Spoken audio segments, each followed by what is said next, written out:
Welcome back, everyone, for another deep dive into the Centaur Project. Always exciting to go through these journals. Definitely.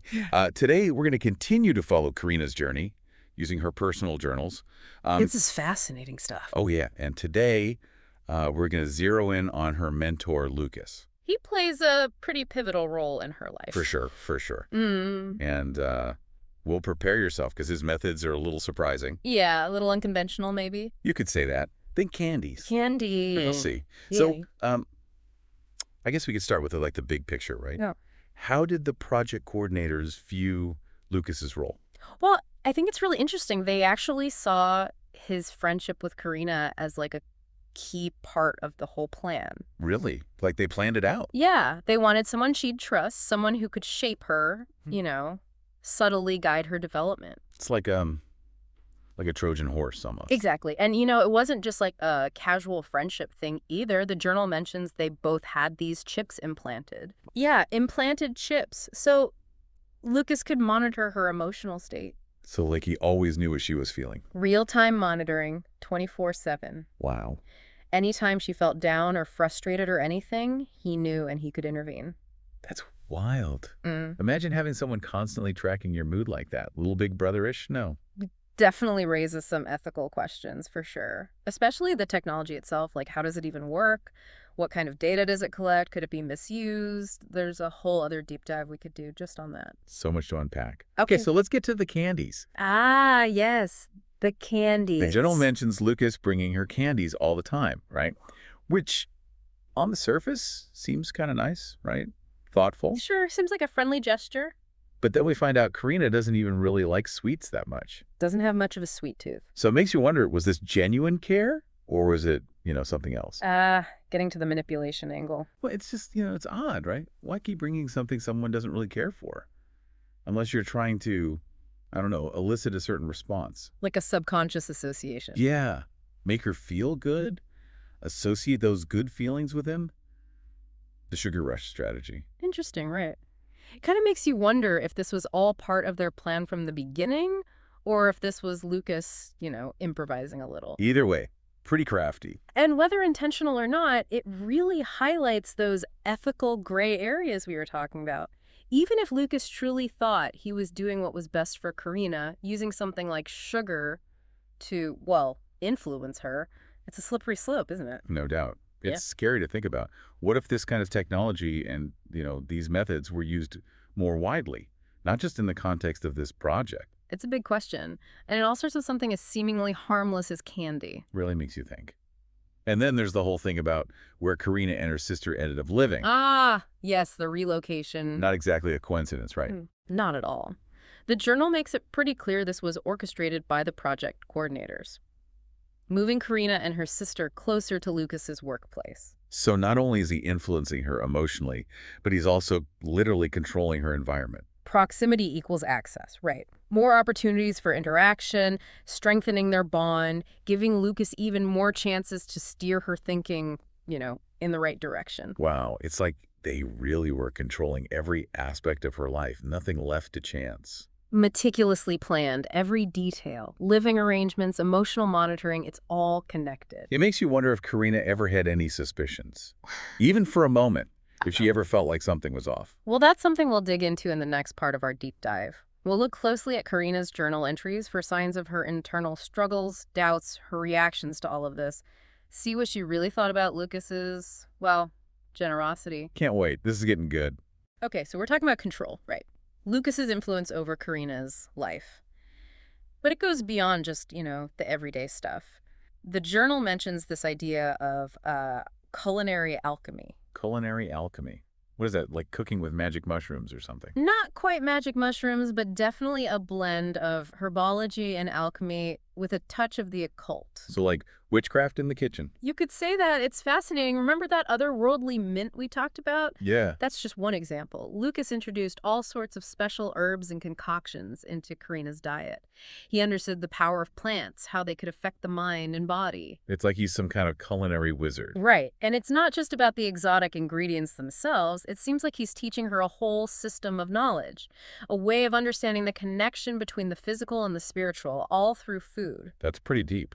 It is, and it's a great example of how the show can explore the technical aspects of the Centaur project.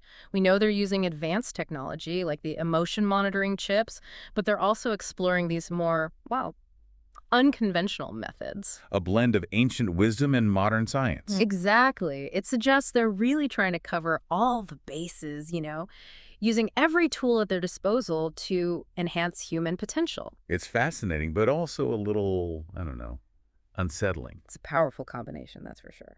And speaking of powerful, let's go back to that mint for a second.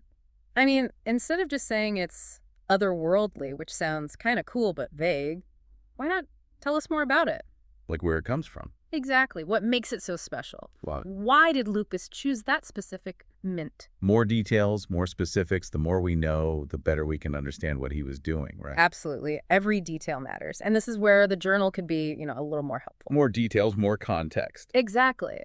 But even with the information we have, it's important to remember we're only getting one side of the story. Right, Karina's perspective. Exactly. Her journal entries are valuable, but they might not capture the full picture. Lucas's intentions, the true nature of the Centaur Project, there's a lot we still don't know. It's like we're looking through a keyhole. Perfect analogy. We can see a little bit, but not everything, and that's what makes this duck dive so interesting, right? It's a puzzle. Exactly. And we're putting it together piece by piece, using Karina's journal as our guide. It's up to us, the listeners, to interpret the clues, connect the dots, and draw our own conclusions. So how do we do that? I mean, we're talking about manipulation here, but we also have to acknowledge that there might be more to the story. That's where critical thinking comes in. We have to analyze the information carefully, consider different perspectives. We can't just jump to conclusions. Right. It's easy to see Lucas as the bad guy here, but maybe, maybe his actions were driven by a genuine desire to help Karina, even if his methods were a little questionable. It's a good point. Maybe he truly believed he was doing the right thing, even if it meant bending the rules a bit. And that brings up a really important point about mentorship. Okay, I'm listening. Mentorship is built on trust and guidance, but there's always a power dynamic involved. How much influence is too much? When does support become manipulation? That's a question we could probably all ask ourselves in any relationship. Absolutely. And speaking of influence, let's shift gears a bit and talk about how Lucas expands his reach beyond Karina. You mean her family? Right. Specifically her mother, Nazareth. He's already woven himself into Karina's life, but now he sets his sights on bringing her family into the fold. Like he's playing a strategic game, expanding his board. Exactly. And it starts when Nazareth comes to visit Karina in Curitiba. Lucas makes a big effort to get to know her. He showers her with gifts, learns about her interests, really lays on the charm. He even brings her a present, embroidered towels with flowers and colored ribbons. Sounds like he did his research, knew exactly what she'd like. He's a smart guy, understands the importance of family dynamics. He knows that winning over Nazareth will strengthen his influence over Karina. So it's not just about being friendly, it's about strategy. Exactly. And it seems to work.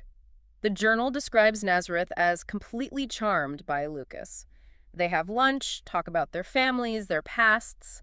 Lucas even shares some of his knowledge of the occult, piquing her curiosity. Building trust, establishing a connection. Masterfully done. But then it's like he takes it up a notch. Remember those candies? Oh, yeah, here we go. He brings a whole bunch of them, even though Karina has already told him she's not really into sweets. It feels excessive, almost like he's trying to, buy her affection. Create a sense of obligation. Exactly. Like, look at all these gifts. How can you not like me? It's subtle, but it's there. And then, as if the candies weren't enough, he brings out a banoffee pie for dessert. Whoa, going all out. Right. It's a grand gesture designed to impress, to create this image of Lucas as the perfect host, the generous friend. The guy you can always count on. Exactly. And it's all part of his plan to solidify his place within the family. It's brilliant, but also a little creepy, don't you think? It does make you question his motives. Is this genuine kindness or just a clever act? And how does Karina feel about all this? Is she picking up on any of this? Good questions. Okay, so we've talked about Lucas's, well, let's call it his charm offensive with Karina's mom. But what about Karina herself? What does she make of all this? That's where the journal gets really interesting. You start to see these mixed feelings. Mixed feelings, like she's not sure what to think. Exactly. On the one hand, she seems relieved that her mentor and her mom are getting along. I mean, she really respects Lucas, trusts his judgment. So if he approves of Nazareth, it's like, well, that's got to be a good sign, right? Makes sense, like having two important people in your life connect. Must be reassuring. Totally. But then there are these other moments, these little hints of, well, almost suspicion Suspicion. About what? about Lucas's motives. She notices how, I don't know, how perfect he seems, how he just anticipates Nazareth's every need. It's almost too good to be true. So she's picking up on something, maybe not consciously, but there's a part of her that's like, wait a minute. Exactly. It's subtle, but it's there. And this is where I think the journal could be a little more, I don't know, introspective. What do you mean? Well, we see these glimpses of doubt, but they're fleeting. They're never fully explored. It would be fascinating to really get inside her head, see how she's grappling with these feelings. Yeah, more of that raw emotion. It would help us understand her better. Right. And even though we don't get that big confrontation scene, we can still speculate a little. Imagine you're in her shoes. You discover that someone you trust, your mentor, has been manipulating things behind the scenes. That would be devastating. A total betrayal of trust. Exactly. So even if there's no explicit falling out in the journal, we can assume that this realization, the seed of doubt, will have consequences down the line. It has to, right? You can't just go back to the way things were after that. And it all comes back to that central question we've been wrestling with. Was Lucas truly a friend to Karina, or was he just playing a role? Was there any genuine care there amidst all the manipulation? It's a tough one. I mean, there are no easy answers here. No clear-cut heroes or villains. That's what makes this so compelling, right? It challenges us to think critically, to question our assumptions. It reminds us that even good intentions can have unintended consequences, and that the line between support and manipulation can be pretty blurry sometimes. Well said. This deep dive has been quite a journey. Yeah, it's amazing what you can learn from a few journal entries. It's a reminder to pay attention to those little details, those subtle cues. You never know what secrets they might reveal. Absolutely. And who knows what other mysteries lie hidden within the Centaur Project. We'll just have to keep digging. Until next time, everyone, keep those journals open and those minds questioning.